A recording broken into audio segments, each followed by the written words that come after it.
भारतीय सशस्त्र बलों में बड़ा बदलाव। Northern army commander, IAF vice chief समेत कई नियुक्तियां। भारतीय सशस्त्र बलों, इंडियन आर्म्ड फोर्सेस, भारतीय सेना, वायुसेना और नौसेना में बड़े पैमाने पर शीर्ष स्तर से बदलाव किए जा रहे हैं। ये फेरबदल उन वरिष्ठ अधिकारियों के सेवानिवृत्ति के चलते हो रहा है जिन्होंने 4 दशक से अधिक समय तक देश की सेवा की है। नए अधिकारियों की नियुक्ति से सेना की संचालन क्षमता और रणनीति मजबूती को नई दिशा मिलने की उम्मीद है। LT gen Pratik Sharma northern command के नए commander in chief. Lieutenant general Pratik Sharma को भारतीय सेना के सबसे महत्वपूर्ण और संवेदनशील कमांडर नॉर्थर्न कमांड का नया कमांडर इन चीफ नियुक्त किया गया है। नॉर्थर्न कमांड मुख्यतः line of control LOC, line of actual control Siachen, glacier, Kargil sector और द्रास घाटी जैसे अत्यंत संवेदनशील क्षेत्रों की निगरानी करता है। यह वही क्षेत्र है जहां भारतीय सेना को पाकिस्तान और चीन के साथ समय समय पर चुनौतीपूर्ण परिस्थितियों का सामना करना पड़ता है। LT जैन प्रतीक शर्मा वर्तमान में deputy chief of army staff strategy के रूप में सेना की रणनीति और खुफिया निदेशालयों का नेतृत्व कर रहे थे। वे कैप्टन मनोज पांडे UP सैनिक स्कूल लखनऊ के पूर्व छात्र हैं, जो देश को कई वीर सैनिक देने वाले प्रतिष्ठित संस्थानों में से एक हैं। पहलगाम आतंकी हमले के बाद जम्मू कश्मीर पर अंतर्राष्ट्रीय ध्यान केंद्रित हुआ है।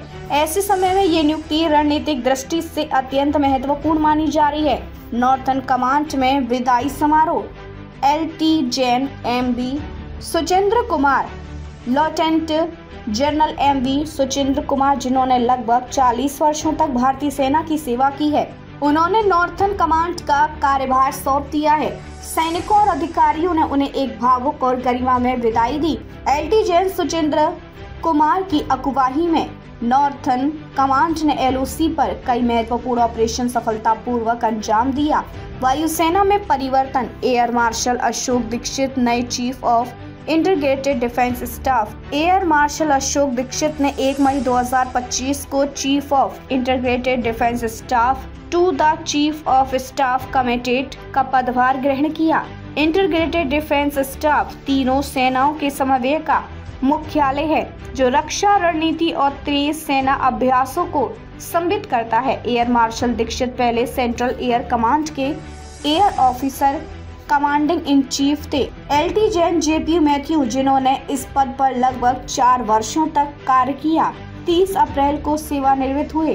अंडमान एंड निकोबार कमांड में नई नियुक्ति। LT Jain DS Rana. LT Jain DS Rana, जो वर्तमान में डिफेंस इंटेलिजेंस एजेंसी DIA के प्रमुख हैं, उनको 1 जून से अंडमान एंड निकोबार कमांड का कमांडर इन चीफ बनाया जाएगा। ANC भारत का एकमात्र त्रिसेवा ऑपरेशनल कमांड है, जो सामरिक दृष्टि से दक्षिण एशिया और हिंद महासागर क्षेत्र में भारत की स्थिति को मजबूत करता है।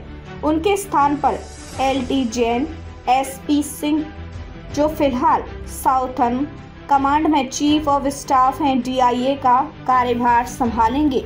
वायुसेना में व्यापक फेरबदल, नई जिम्मेदारियां। एयर मार्शल नर्मदेश्वर तिवारी को नया वाइस चीफ को एयर स्टाफ VCAS बनाया गया है।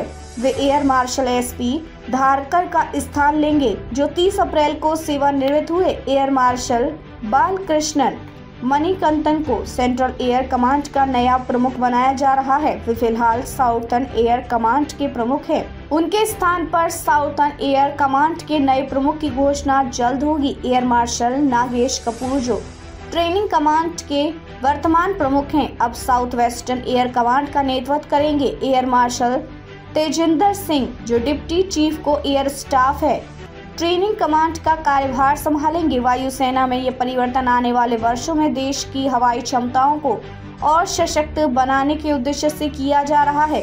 भारतीय नौसेना में भी शीर्ष स्तर पर बदलाव। वाइस एडमिरल SJ सिंह, जो वर्तमान में वेस्टर्न नेवल कमांड के प्रमुख हैं, 31 जुलाई को सेवानिवृत्त होंगे। संभावनाएं कि वाइस एडमिरल कृष्णा स्वामीनाथन, जो अभी vice chief of naval staff हैं, उन्हें वेस्टर्न नेवल कमांड का नया प्रमुख बनाया जाएगा। अक्टूबर 2025 में vice admiral Rajesh Pendharkar FOC in C eastern naval command और vice admiral V Srinivas FOC in C southern naval command भी सेवानिवृत्त होंगे। स्ट्रेटेजिक फोर्सेस कमांड के प्रमुख वाइस एडमिरल सूरज बेरी भी सितंबर में रिटायर होंगे, जिसके बाद वहां भी नया नेतृत्व नियुक्त किया जाएगा। सामरिक संतुलन ट्री सर्विसेज कमांड्स में तय अनुक्रम integrated defence staff CISC, Andaman and Nicobar command और स्ट्रेटेजिक फोर्सेस कमांड जैसी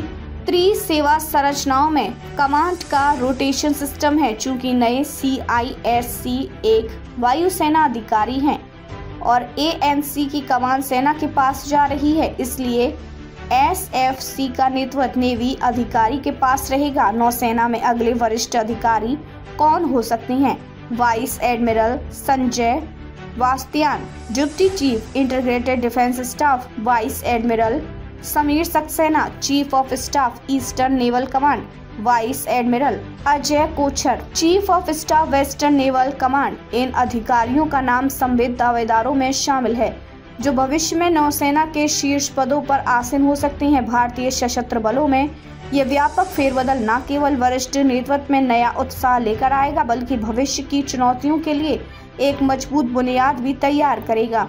जम्मू कश्मीर से अंडमान निकोबार तक और हिमालय की चोटियों से हिंद महासागर की गहराइयों तक भारतीय सेना, नौसेना और वायुसेना मिलकर देश की सीमाओं और सामरिक हितों की रक्षा के लिए नई ऊर्जा के साथ तैयार हो रही है।